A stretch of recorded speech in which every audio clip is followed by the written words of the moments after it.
Greetings, part 2, July 4th activities.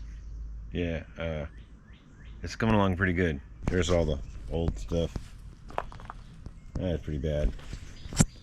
Anyway, yeah, got some poplar. We kind of ran it through the saw, and we had to clearance that other end for some bolt action that's down there on the bed.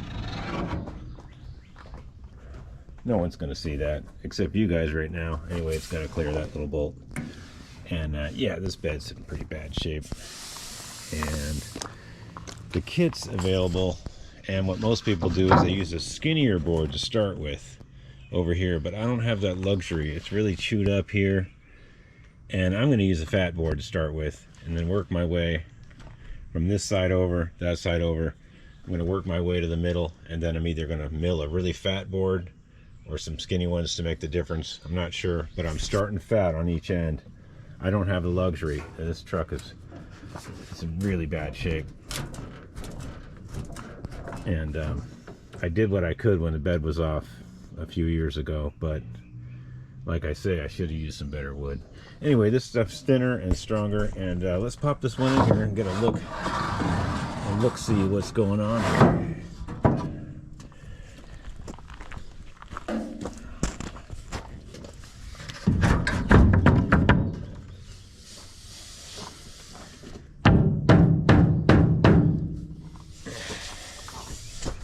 Put you down here for a minute. Sorry.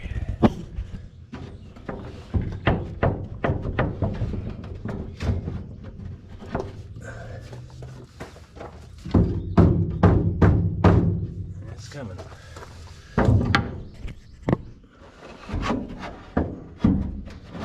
There we go. Okay. Not bad.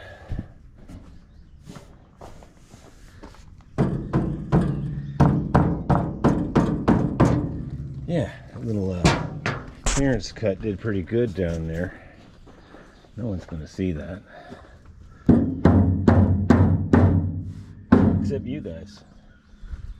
Yeah, and what I'll do is I'll take some of this inch and a half plate. I'll clean it all up and cut it, weld some studs on it, and put it here. Might even get some inch. I think I might get some inch plate, actually. Oh, it doesn't look too bad. So we'll put that there, and then on these, I think what's going to happen is to get the spacing needed, because you got to have space for expansion. Of course, you know, nothing beats stock and all the original stuff, but you can spend thousands and thousands of dollars on these bed kits. And if you know me and you've seen some of my videos, that ain't gonna happen. Not with all this free poplar lumber around. Anyway, so what I'm gonna do is, this is 2-inch plate, and I'm running shy on the 2-inch plate from another welding job for a horse railing. I have to go get some anyway, but what I realized is that the 2-inch plate would give you a fair amount of expansion there, and it would look pretty good. I'm thinking that when I go get the other 2-inch plate for the welding job for the horse rail, I'll just buy extra.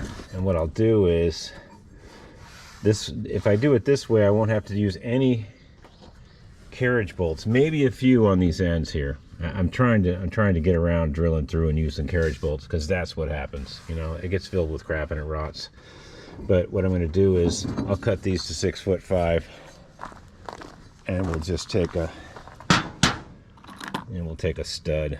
We'll just weld a stud right in the middle. You know, not this stud actually. Obviously not that stud, but you know, a new stud. Seal weld it in there.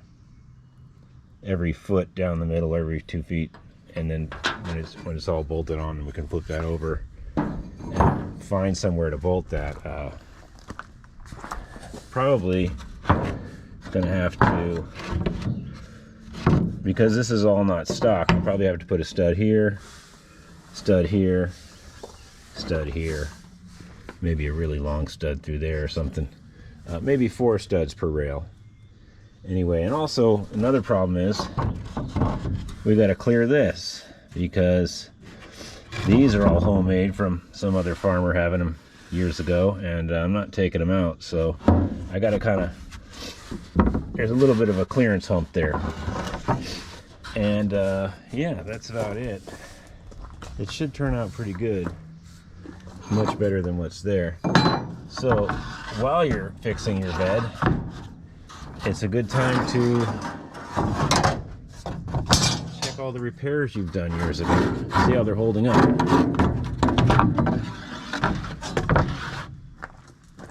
Okay, how are the repairs holding up? Okay, that one's pretty good. There's a big patch there.